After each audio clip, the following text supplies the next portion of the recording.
또 유진 씨네. 나한테 관심 있나?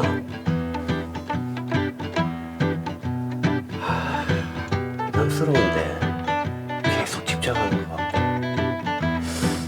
좀 이상한데.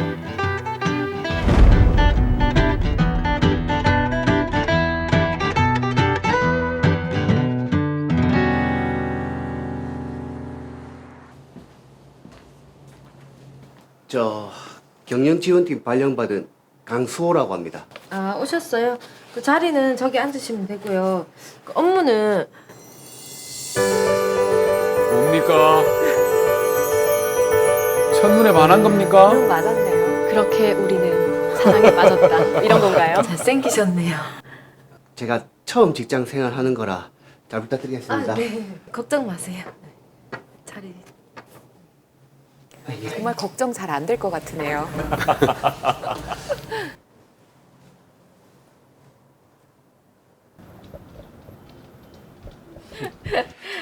이들이 그런 일 있었다고요? 그렇다니까요. 수업 씨도 다음에 꼭 한번 만나봐요. 그분 진짜 재밌다니까요. 여기.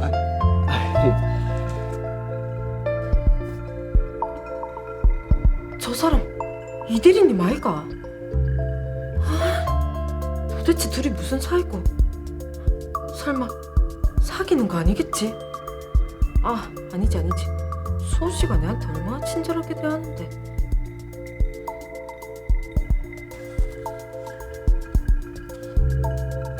수업 씨 왜? 누가 쳐다보는 것 같아서. 아무도 없는데? 제가 잘못 봤나 봐요. 요즘 일 배운다고 피곤해서 그런가 보다. 오늘은 일찍 퇴근해요. 예.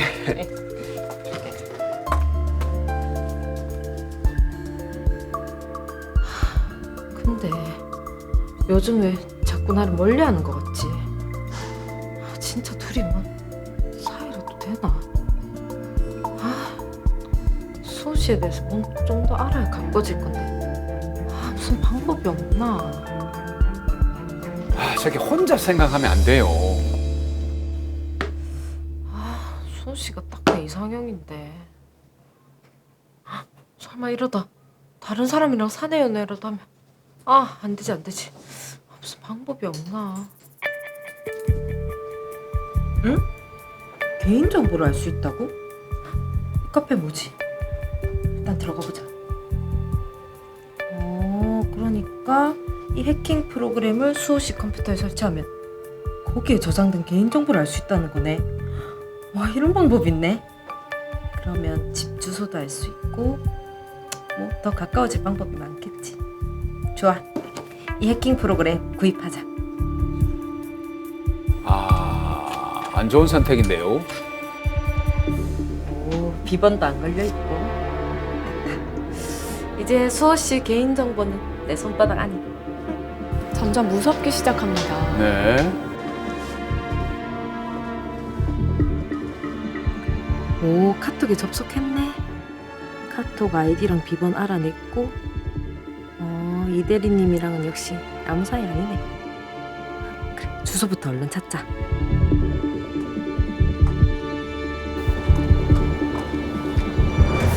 설마 집에까지? 이상한데. 뒤에 서 있는 거 봐요. 오.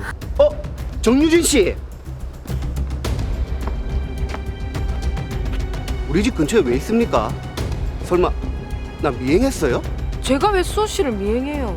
우리 집 주변에 있었던 거 오늘 처음 아니잖아요. 나 벌써 몇 번이나 봤어요. 그냥 지나가던 길이었어요.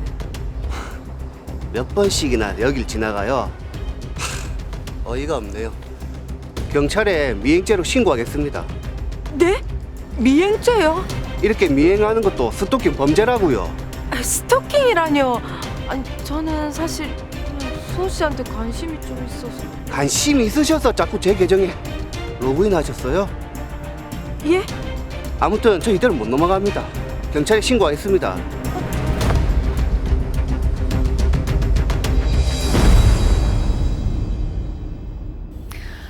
컴퓨터 해킹의 미행까지 정유진 씨의 짝사랑이 정말 도가 지나친 것 같습니다. 와, 이건 지금 짝사랑을 넘어서 예. 범죄 수준에 이른 것 같은데 일단 사건 해결을 위해서 먼저 정리부터 해보죠. 강수호 씨는 신입사원으로 근무를 시작하며 회사 동료로 정유진 씨를 알게 됐습니다.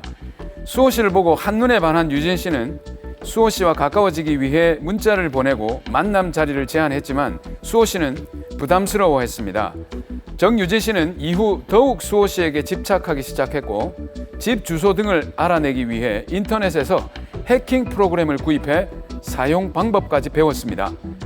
그 후 수호 씨가 사무실 자리를 잠시 비운 사이 해킹 프로그램을 몰래 설치했고 틈날 때마다 해킹 프로그램을 작동시켜 수호 씨의 개인정보를 알아냈고 집 부근까지 찾아갔습니다.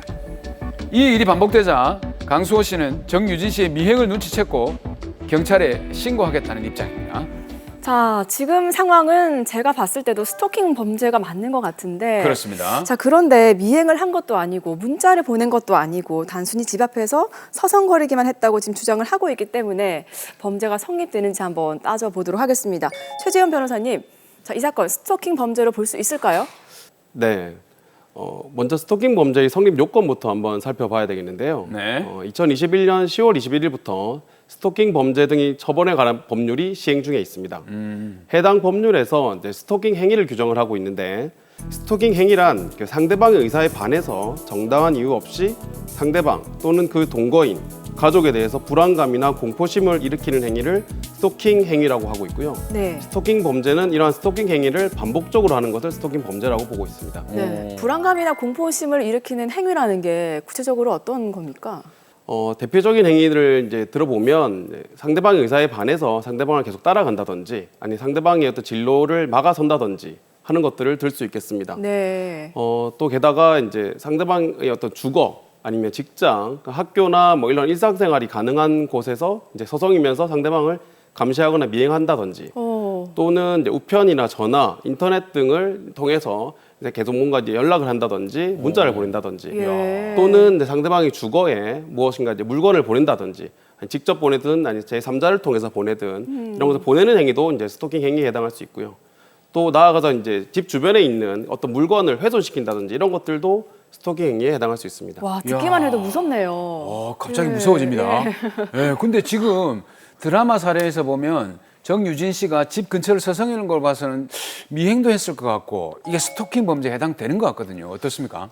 네, 제가 보기에도 스토킹 범죄에 해당할 것으로 보입니다. 이제 강수호 씨가 이제 불안감을 느끼기도 했고, 이제 정유진 씨는 이제 강수호 씨를 미행을 했고, 이제 집 주변에서 계속 서성이기도 했고 이런 행위를 반복적으로 한 것으로 보이거든요. 네. 예, 스토킹 범죄에 해당한다면 이제 징역 3년 이하의 징역이나 또는 3천만 원 이하의 벌금에 처해질 수 있습니다. 형사 처벌도 그렇지만 또 접근 금지 같은 조치도 취할 수 있다고 들었거든요. 네, 맞습니다. 이 스토킹 범죄의 피해자는 스토킹 범죄의 가해자에 대해서 잠정 조치로서 이제 접근 금지 등을 법원에 신청을 할 수 있습니다. 그리고 이제 법원은 이제 범죄 수사에 필요한 경우라든지 아니면 스토킹 범죄 피해자의 보호에 관해서 필요하다고 인정을 할 경우에는 이런 잠정 조치를 인용하는 결정을 내리고 있습니다. 그러면 그런 보호 조치가 좀 잘 받아들여지는 편인가요? 이 스토킹 범죄에 해당한다고 하면 이제 인정이 되는 편이고요. 예. 제가 알기로도 최근에 상대방을 이제 따라가서 이제 서성이거나 상대방 집 근처에 서성이거나 또는 이제 문자 메시지나 전화를 여러 차례 한 사례에서 100m 이하의 접근 금지 그리고 이제 문자 메시지나 전화를 발송하는 것을 금지한다는 내용으로 잠정 조치를 내린 사례가 있었습니다. 예, 아우, 정말 피해 사례들이 듣기만 해도 막 스트레스 받는 것 같아요. 네, 일단 정유진 씨는 지금 스토킹 범죄로 처벌을 받게 될 텐데요. 사무장님, 저희가 여기서 또 짚어볼 사항이 하나 있죠? 그렇습니다. 강수호 씨가 경찰에 진술하기를 얼마 전부터 자신의 계정에 다른 사람이 로그인하는 알림을 받았다라고 진술을 했고요. 경찰 수사 결과 정유진 씨가 해킹 프로그램을 강수호 씨 컴퓨터에 설치한 사실과 강수호 씨 계정으로 개인 SNS와 메일에 로그인한 사실도 밝혀졌다고 합니다. 네, 해킹 프로그램을 다른 사람의 컴퓨터에 지금 설치를 하고 아이디와 비밀번호를 알아냈는데, 자, 정유진 씨의 이런 행동 당연히 범죄로 처벌받게 되겠죠? 네, 이제 이 부분에 있어서는 이제 우리나라 형법 316조 제2항에서 규정하고 있는 전자기록 등 내용 탐지죄에 해당하는지 여부를 살펴볼 필요가 있겠습니다. 자, 형법 316조 제2항 제가 미리 조사를 해왔습니다. 어, 비밀 침해에 관한 규정인데요. 봉함, 기타 비밀 장치한 사람의 편지, 문서, 도화 또는 전자기록 등 특수 매체 기록을 기술적 수단을 이용하여 그 내용을 알아낸 자도 제1항의 형과 같다. 이렇게 규정되어 있습니다. 맞습니다. 이제 해당 조문의 내용을 좀 자세히 살펴보면 이 사건의 같은 경우에는 아이디와 비밀번호가 전자기록에 해당하는지 여부가 이제 큰 쟁점이 될 것이고요. 네. 만약에 전자기록에 해당한다라고 본다면 이제 비밀 장치가 되어 있지 않은 이 여부가 이제 컴퓨터에 비밀 장치가 되어 있지 않은 여부가 범죄의 성립에 어떤 영향을 줄 것인지도 한번 살펴봐야 될 것입니다. 그런데 비밀 장치가 되어 있다, 되어 있지 않다 이게 어떤 의미인가요?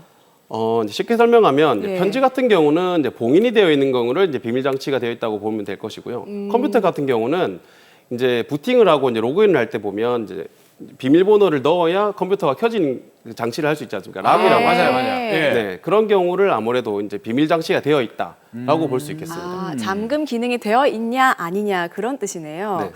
자, 그럼 일단 개인 아이디와 비밀번호를 또 전자기록으로 볼 수 있느냐? 당연히 전자기록으로 볼 수 있는 거 아닙니까? 당연하다고 생각하시겠지만 최근에 이제 이와 유사한 사례가 있었는데요. 거기서는 이제 2심과 대법원의 판단이 서로 상이했었습니다. 네. 오. 네, 먼저 2심에서는 이제 전자기록이라는 것도 결국은 기록이어야 하고, 근데 기록이라면 기록하는 특정인의 어떤 의사가 반영이 돼야 된다라고 봐서 이제 아이디와 비밀번호는 어떤 기록하는 의사가 반영되지 않았다. 특정인의 의사가 반영된 전자기록이 아니다라고 봐서 아이디와 비밀번호는 전자기록이 아니다라고 판단을 했었습니다. 그런데 대법원의 판단은 어땠습니까? 네, 근데 이제 대법원은 이제 전자기록이라고 하는 것이 반드시 어떤 특정인의 의사가 반영된 기록일 필요는 없다라고 봐서요. 네. 이런 아이디와 비밀번호 같은 경우도 316조 제2항에서 규정하고 있는 전자기록에 해당할 수 있다고 판단을 했습니다. 이제 다만 여기서 다만 오랜만에 다만이 나왔습니다. 다만 이후가 중요합니다. 말씀해 주십시오.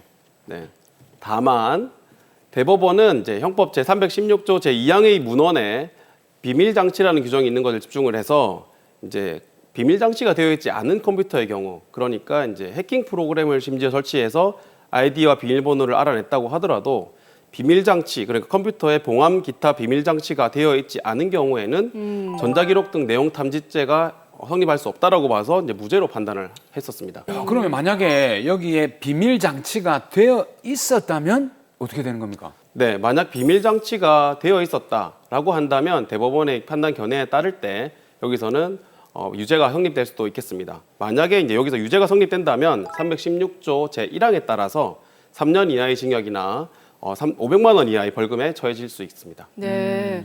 자, 그리고 또 하나 살펴봐야 될 게요. 정유진 씨가 지금 아이디와 비밀번호를 몰래 알아내서 강수호 씨의 개인 메일이나 SNS에 무단으로 또 여러 차례 로그인을 했거든요. 네. 이것도 좀 범죄 아닙니까?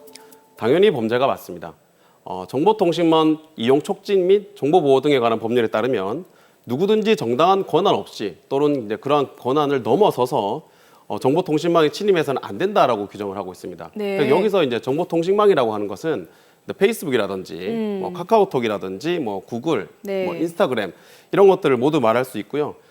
따라서 이제 허락 없이 알게 된 아이디나 비밀번호를 통해서 정보통신망에 로그인을 한다고 하면 그것은 이제 정보통신망 침해 행위에 해당하는 것으로 보아서 법적 처벌을 받을 수 있습니다.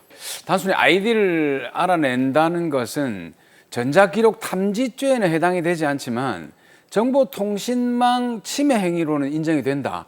이 말씀인 것 같은데 그렇게 되면 처벌 수위는 어떻게 되죠?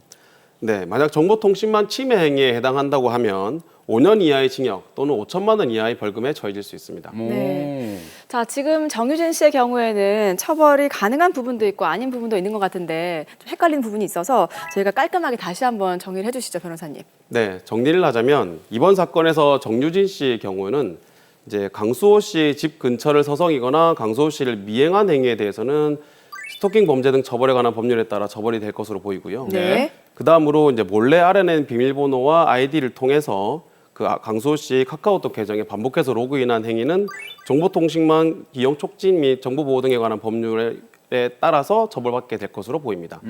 이제 다만 이제 비밀 장치가 되어 있지 않은 컴퓨터에 들어가서 비밀번호나 아이디를 알아낸 것은 전자기록 등 내용 탐지죄에는 해당하지 않는다라고 보시면 되겠습니다. 자, 사실 내가 사용하는 컴퓨터이기 때문에 비밀번호를 설정해 두지 않는 경우가 참 많은데 그렇죠, 회사에서는. 오늘부터라도 설정을 해둬야 될 것 같아요. 네. 네. 자, 마지막으로 짝사랑이라는 이유로 범죄를 저지른 정유진 씨 따끔한 충고 한 말씀 부탁드리겠습니다. 네, 정유진 씨, 그 스토킹 행위와 이렇게 이제 몰래 아이디와 비밀번호를 이용해서 다른 사람의 계정에 로그인하는 행위는 심각한 범법 행위입니다. 특히나 스토킹 범죄의 경우에는 한 사람의 인생을 망칠 수도 있는 정말 심각한 범법 행위라는 것을 명심하시기 바랍니다. 해서 앞으로는 이러한 범법 행위를 저지르지 않도록 하셨으면 하는 바람입니다.